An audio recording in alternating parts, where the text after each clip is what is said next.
Hey guys, what's up? It is Ripe again, back with more revenge stories. If you are new to my channel, please don't forget to subscribe to join our awesome community. And without any further ado, let's dive right into the stories.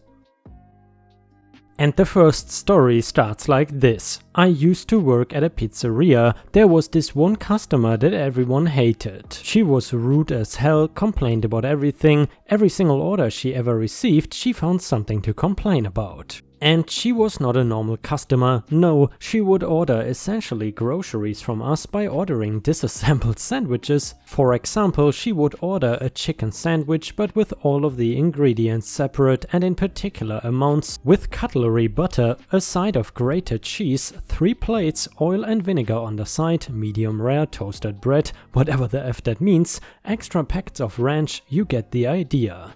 But because it was all technically part of a sandwich, she did not expect to be charged for any of the extras and would complain. She also refused to answer the door when delivery drivers got there and instead would leave the money in an envelope, exact change no tip, under the doormat and wanted the driver to leave the food on her doorstep. She also had weird specifications about where the driver could park, never in her driveway, only on the street, even when it was raining, or she would complain. Also, she did not want them to announce their arrival in any way. No knocking, no ringing the bell, no beeping their car horns. They needed to be silent or she would complain. A true nightmare, this woman, and every time she complained she would try to weasel some free crap out of us for next time. Because effing course she would. Anyway, one day she says she needs the driver to make change and she wants him to just leave the change in the envelope and not take a tip because he gets paid already. So I tell my driver this and he says, "Oh, I get paid, do I? No problem, I will take care of it." He goes on the delivery and comes back pleased as punch,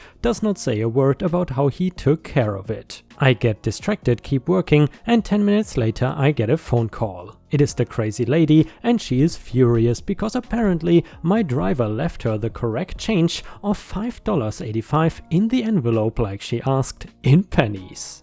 Totally genius. I had to put her on hold so I could laugh. I get back on the phone with her and I said, "Ma'am, I think you will find that pennies are legal tender. There is nothing I can do." After explaining that I am indeed the manager and the highest authority present, she got fed up and hung up on me. That driver is still a king to me. And the next one, once upon a time I was a newly married lad. We purchased my grandparents' house from their estate as our first home. We didn't have kids yet, so we both had full-time jobs and hectic schedules. Incident number 1, one day I came home from work to find my dog out on her run, going nuts. She rarely barked, so I paused for a second, trying to find out what was going on, and watched as a bright yellow sprinkler came flying over the fence. There was a bunch of stuff lying about my backyard where the neighbor kid, let's call him Evil Son, had been throwing it at my poor dog.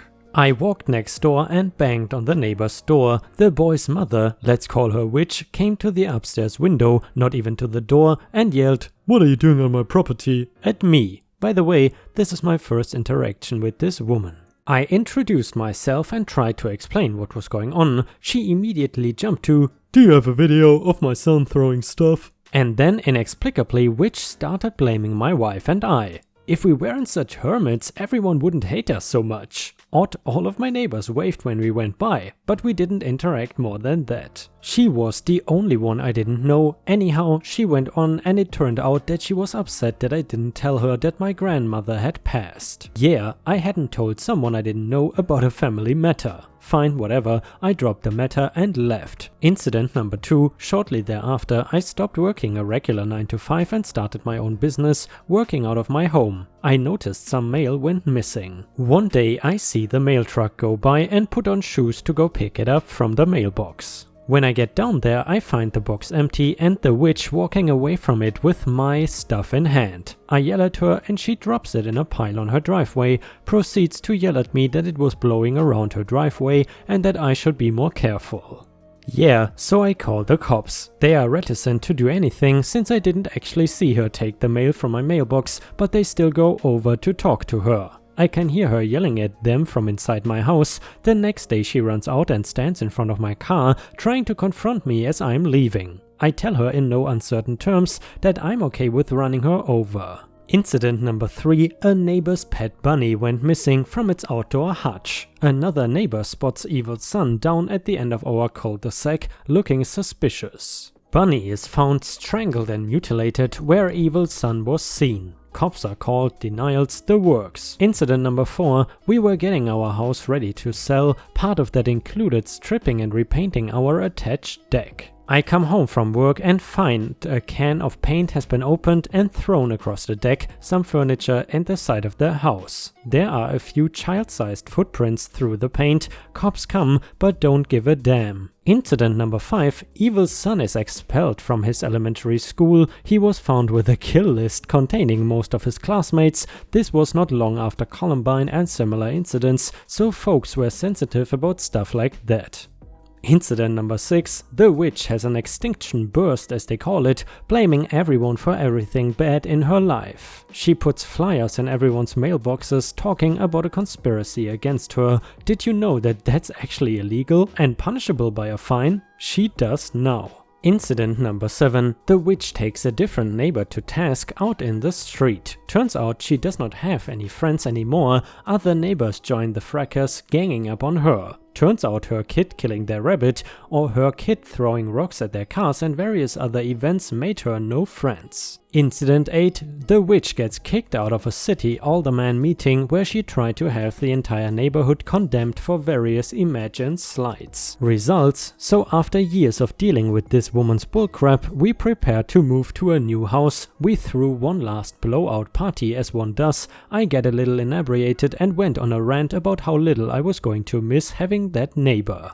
A friend decided that payback was in order, so we went down into the cellar and perused my grandpa's shelves of stuff he never threw away. Amongst it all was a bottle of weed killer, Great Depression era, block letters, weed killer. I have no idea what was in that stuff. Now this is where the story gets a little hazy. My friend disappeared for about an hour and then was back as if nothing ever happened. I never saw the bottle leave the shelf, but a few days later, parts of the witch's lawn started to turn brown and die. Big block letters spelled out, "I am a witch." I ran into the witch a week later as I was getting my mail. Contractors were tearing up her lawn, laying down rolls of sod. She stomped over to me and complained about my other neighbor's kids. She clearly saw them apply lighter fluid to her lawn and light it on fire to burn the awful message into it. Funny thing, whatever was done to her lawn, within a week sections of the new sod died and the message reappeared,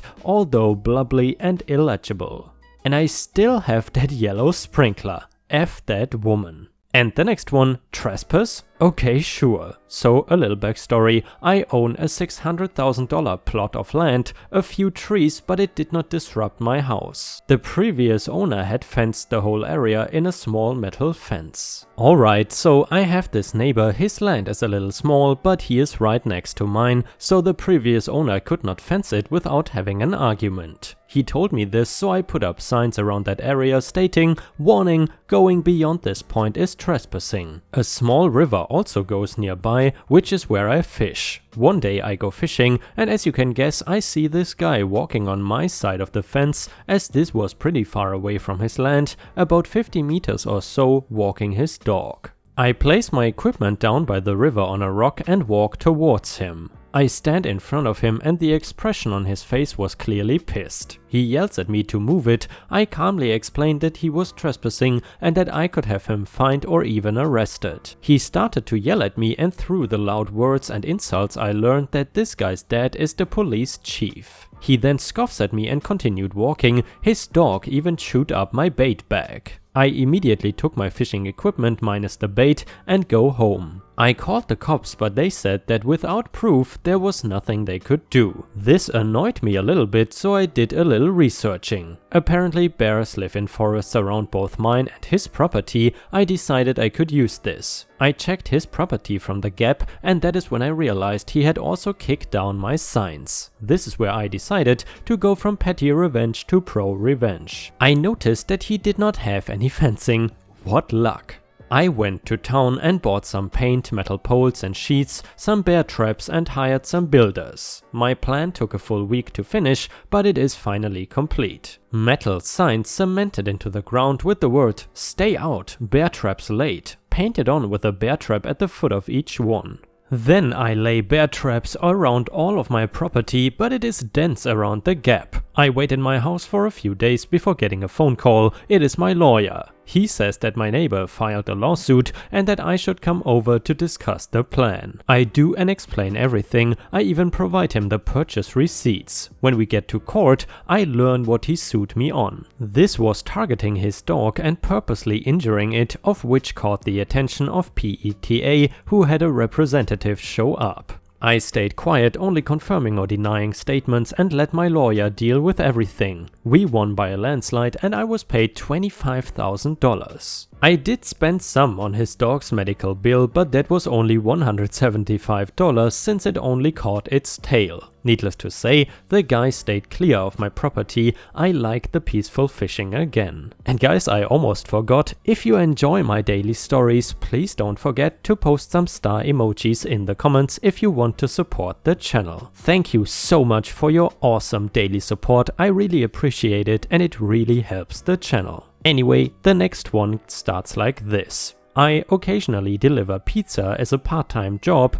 There is a customer that tends to pay with a big bag of change. I don't mean a bag full of quarters, I mean a bag full of dimes, nickels and pennies. Since his meal typically costs about 20 bucks, the bag usually weighs several pounds. It is a total pain to count out all of the change, so typically drivers will just assume that he has the correct amount and leave. Usually he just has enough or maybe a few cents over. I don't think it is an innocent thing either, as he usually gives the bag of change with a crap-eating grin. It is such a pain that most of the drivers know his address by heart and avoid going to his house if at all possible. I was having a bad night and by the luck of the draw got this dude's house. I remembered reading a post on Petty Revenge involving someone paying in the checkout line with a bag of change, and I knew I could use a similar method to take my frustration out on this guy in the pettiest way possible. I pulled up to his house and left the pizza in the car. I rang the doorbell and when he answered, I saw the large bag of change in his hand that I knew would be there. He asked where his pizza was and I said,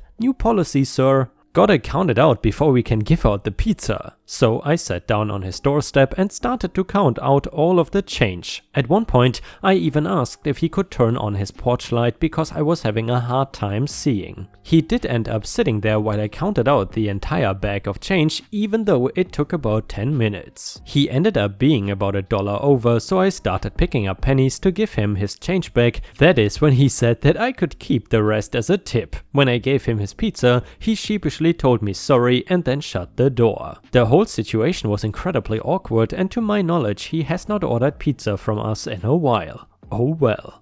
And the next one. Now this was a couple years back when I was in college. My friend, we will call her Susie, and I were both going into our second years. So was her boyfriend Brad, his real name because F you Brad, so Susie finds out that she has herpes. The only guy she has ever been with is Brad. Naturally, she is devastated to find out he's been cheating. We find out that she is not the only one he infected. There are in fact at least 5 other women we find out about. What's more, we find out Brad has known that he is positive and still going around hooking up with people and saying that he is healthy. Basically, his attitude is that someone gave it to him, so why would it be wrong for him to spread it too? Yeah, Brad is an a-hole of epic proportions. Susie is just devastated and cannot get out of her funk and what she now has to deal with health-wise. Now there is an urban legend where as revenge a woman hid, I think, shrimp in her cheating SO's curtain rods when she was forced to move out of their apartment. This story has been featured on many shows about urban legends. It just so happened to come on late one night when me and Susie were watching TV. The problem was Brad had 5 roommates, so no way that was going to work. But wait, Brad has a car and Brad is too broke to afford a new car anytime soon. She knows the door code to unlock the vehicle, and I just so happen to know how to remove certain vehicle panels to access holes in other panels that it would be impossible to get shrimp out of. Plus he worked the early shift on Wednesday, lucky us it is Tuesday night. So off we go to the store to buy the clearance section of meat and seafood out. We are talking ground beef, shrimp, imitation crab meat, various kinds of fish and deviled eggs. Oh, and during this lovely time of September, our little town was experiencing a triple-digit heat wave. So off we go in the middle of the night when it is still 90 degrees out and get to work. Luckily for us, Brad lives in a crappy apartment with no security cameras and other tenants who don't care about 2 women working on a vehicle at 1 AM. Sure enough, the door key code still works, so we pop out these little covers on the door's panels that access the interior of the door. In goes the tiny little shrimp.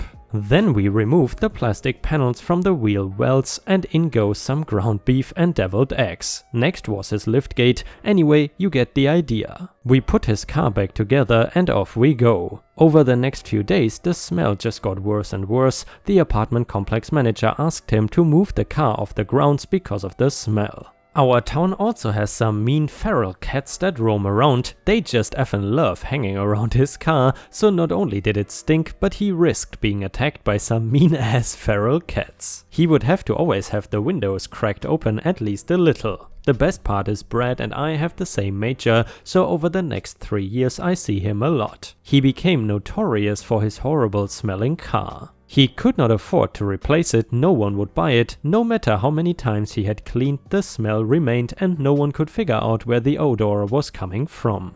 Even if they had figured it out, most of the panels would need to be completely replaced because the only access is tiny holes. To this day, people still ask him about his car on Facebook, like if he says he will pick people up, they ask him if he has a new car. Nope, still the stinkmobile. He currently works at Starbucks, so that thing is not going anywhere anytime soon, kind of like his herpes. I like to think of this as my ultimate Sherlock Holmes level petty revenge / prank. I will never top the awesomeness of this one, it was my masterpiece. And by the way, Ripe Stars, please let me know in the comments if you also enjoy petty revenge stories, because I gotta say, unfortunately, petty revenge is one of the only revenge subreddits left that still gets a lot of new stories compared to the other ones.